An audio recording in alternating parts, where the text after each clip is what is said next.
নমস্কার বন্ধুরা, আমি সুপ্রিয়া। আমার একটি নতুন ভিডিওতে তোমাদেরকে স্বাগত জানাই। আজ এই ফুলপরীকে নতুন করে রং করব।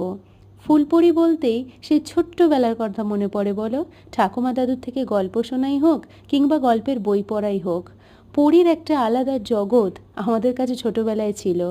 চোখের সামনে যেন একটা পরীর অবয়ব আমরা যেন গল্পের বই পড়ে বা শুনে একটা তৈরি করে নিতে পারতাম, এবং চোখের সামনে পরী এলে তার কাছে কী কী চাইবো সে সমস্ত একটা কল্পনায় তৈরি করে নিতাম।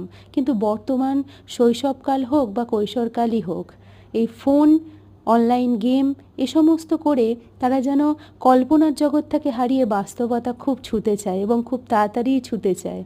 তোমাদের কি মনে হয়? আর আমার এই পরীর ফাইনাল লুক তোমাদেরকে কেমন লাগলো সেটা প্লিজ আমাকে কমেন্ট করে জানিও, এবং লাইক করো, এবং ভালো লাগলে অবশ্যই আমার চ্যানেলটাকে সাবস্ক্রাইব করো। ধন্যবাদ।